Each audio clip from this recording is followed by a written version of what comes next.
Hey, salut tout le monde, c'est Catherine, j'espère que vous allez bien, moi je vais très bien, je suis surtout vraiment excitée. Je fais pour la première fois de ma vie vraiment un maquillage artistique. Donc si vous voulez apprendre le maquillage artistique, abonnez-vous à ma chaîne parce que ça se peut très bien que vous appreniez des grandes bases avec moi en même temps que moi. En fin de semaine, je suis allée chez Homer de Serre. J'ai été acheter cette boutique-là. Pour ceux qui connaissent pas ça, en France, je sais pas s'il y en a des Homer de Serre, mais dans le fond, c'est un magasin vraiment art, tout simplement. Là, il y a toutes sortes d'affaires pour faire de l'art. Moi, ben, j'ai été chercher des kits, un kit avec d'autres choses dedans pour faire des maquillages artistiques débutant, vraiment commencé. Donc, je me suis acheté un petit kit Nazaru avec un petit guide pour apprendre pas à pas le maquillage. Il y a à l'intérieur, il y a les peintures, il y a un pinceau, il y a une éponge, bref, il y a toutes sortes de petites affaires pour commencer. Je me suis ensuite acheté de la peinture blanche pour faire des fonds parce que Dieu sait comment est-ce qu'on peut en avoir de besoin. Ça, quand même, je sais, en maquillage artistique. Je me suis acheté des éponges de plus parce que j'avais pas regardé que dans le petit kit, il y en avait déjà un. Et j'ai acheté un livre sur le maquillage artistique pour enfants parce qu'on est débutant. Donc, on commence vraiment les bases, on commence enfant. Et ce qui est intéressant pour les personnes qui voudraient apprendre le maquillage artistique, ça va être intéressant pour vous, cette chaîne-là, parce que j'ai l'intention de passer à travers le livre pas mal au complet avec vous. Comme ça, vraiment, on apprend ensemble à 100% le maquillage artistique. Au moins les bases. Donc, évidemment, quand on commence à apprendre quelque chose vraiment sérieusement, on a toujours un petit temps de théorie. Selon le livre, il existe 4 sortes de peintures pour le visage. Donc, il existe les fards à l'eau, les fards en crème, l'aquarelle, puis Fun Stocks et Rainbow's Case. Maintenant, qu'est-ce que c'est ces sortes de peintures-là? En fait, si on commence par les fards à l'eau, on utilise ça avec un pinceau ou une éponge. Ça sert à réaliser des fonds et des motifs. Il faut utiliser de l'eau pour que ça fonctionne et ça sèche super vite. Pour ce qui est des fards en crème, on utilise une éponge ou un pinceau. Il n'est pas nécessaire de mouiller ça. C'est assez intense et assez couvrant, donc on met ça par-dessus un fond. Puis c'est un petit peu plus long à sécher que les fards à l'eau. Pour ce qui est de l'aquarelle, on utilise seulement ça avec un pinceau. C'est un fard liquide qu'on met pas d'eau. On utilise ça pour faire les détails, les finitions. C'est assez couvrant, on peut superposer ça aux autres couleurs. Pour ce qui est du Fun Stocks et Rainbow's Case, ce que je peux vous dire, c'est qu'on utilise ça soit avec un pinceau, soit avec une éponge. Ça sert à faire des dégradés puis des effets. Dans le livre, il explique ça étape par étape avec des photos. Chaque étape a sa propre photo où est-ce qu'on est rendu dans le maquillage. Donc, j'ai l'intention de faire la même chose dans mes vidéos. C'est-à-dire qu'à chaque étape que je vais franchir, je vais envoyer la photo du modèle où est-ce qu'on est rendu et je vais mettre l'explication et je vais l'écrire au-dessus de la photo. Donc, à l'éponge, on applique un fard à l'eau blanc. On le met au-dessus des yeux pour commencer. Bon, je dépense, mais bon, sous les yeux, sur les babines et sur le bas du menton. Là, ce que j'avais pas dit, puis c'est très important, mais au montage, je vais l'écrire au début pour que vraiment vous le lisiez. Si vous avez une peau assez sensible, si vous avez des boutons ou autres, il est peut-être préférable de ne pas en faire de maquillage parce que ça peut vraiment irriter la peau.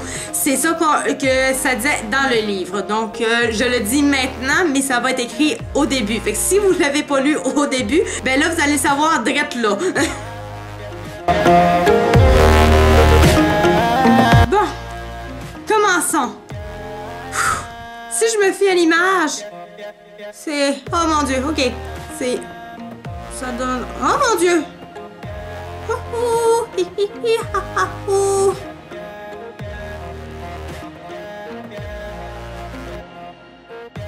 Est-ce que vous pouvez mettre en commentaire vos photos, comment est-ce que ça donne? J'aimerais vraiment ça! Hey, moi je trippe au bout, là. Vraiment, là, je sais pas si ça paraît, mais j'aime ça.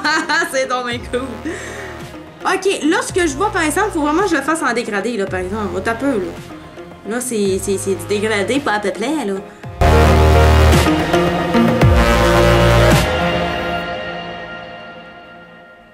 Bon, dégradons.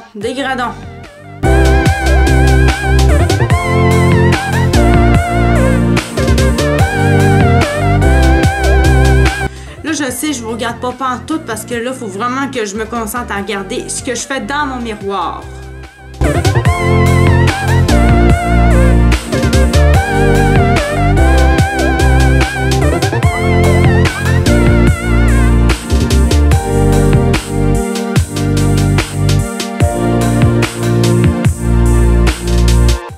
J'ai finalement terminé pour ce qui est du dégradé. Dans le livre, ils disent que pour une fille, on peut ajouter aussi des petites pommettes roses et on peut mettre des cils.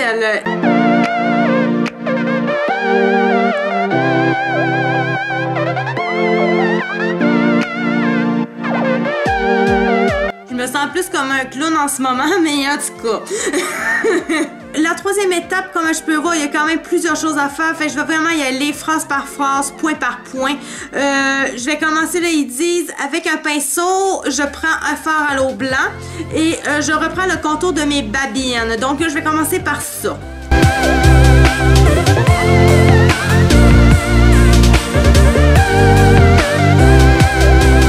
Mais c'est souvent, je me rends compte que si j'affiche la numéro 2 et la numéro 3, c'est-tu moi où le dégradé qu'ils nous ont dit de faire, il s'en va totalement rendu au point 3. Je vais laisser comme c'est là, parce que je pense que je suis pas si dramatique que ça. Mais c'est un petit peu bizarre.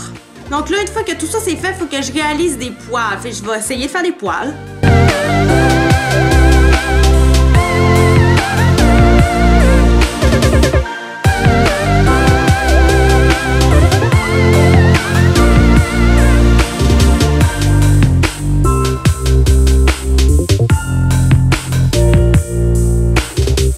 Ça, tellement, faut l'exagérer, là. Pour faire des poils, faut toujours l'exagérer, aller en dehors de... Ah, j'en ai poils! En dehors de notre dessin, techniquement.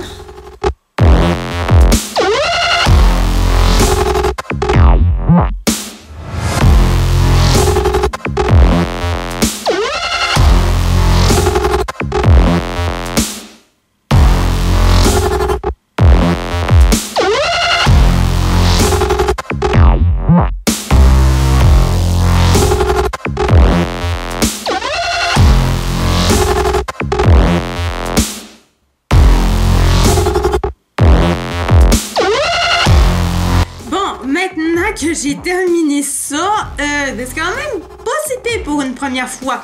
Dessiner la forme du nez et reprendre certains contours pour leur donner du relief. Les babines, les yeux, les oreilles, les poils, les petits points des babines.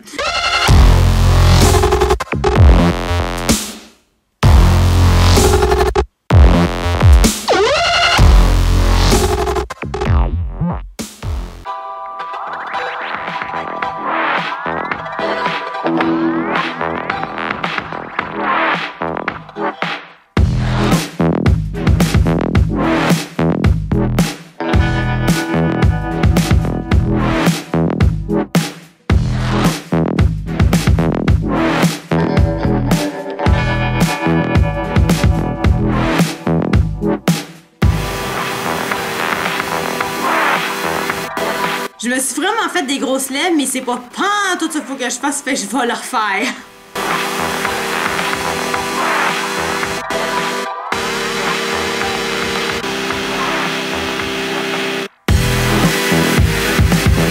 Bon, là, normalement, il faudrait que je mette des paillettes, mais là, par exemple, moi, j'ai mon char, ma voiture, elle est au garage, puis il faut que j'aille la chercher dans... quelques minutes seulement, fait qu'il faut tout que je me démaquille, fait que je pense que les paillettes, je vais juste les laisser tomber, mais en fait, c'était juste de mettre des paillettes, moi, j'ai pas de paillettes pour le visage, mais j'en ai en maquillage, fait que c'est juste d'en mettre un petit peu partout dans le visage où est-ce que vous voulez, donc dans le poil, ou Peu importe, vous vous amusez avec ça, c'est tout. J'espère que vous avez aimé la vidéo. J'aimerais vraiment voir le résultat de vos visages ou du visage de vos enfants en commentaire, voir comment est-ce que vous vous êtes débrouillés, le résultat final. J'ai vraiment envie de voir ça. Si vous avez des conseils à me donner, parce que c'est la première fois que je fais ça, les maquilleuses artistiques, donnez-moi des conseils, ça va me tenter de n'en refaire et vraiment, je veux en apprendre plus, donc aidez-moi. Vous pouvez toujours liker ma vidéo, c'est sûr, c'est toujours apprécié, mais les commentaires, c'est sûr que moi, c'est toujours parfait, parfait, parfait. Sinon, vous pouvez aussi vous abonner à ma chaîne YouTube si vous aimez le contenu que j'offre dessus, si vous aimez ce que je fais, les maquillages que je fais, surtout au niveau des yeux, ça va s'en venir de plus en plus, je vais recommencer à l'en faire. Donc voilà, sur ça, moi, je vous laisse avec cette fin de vidéo-là. Nous, on se revoit la semaine prochaine pour une nouvelle. Bye bye!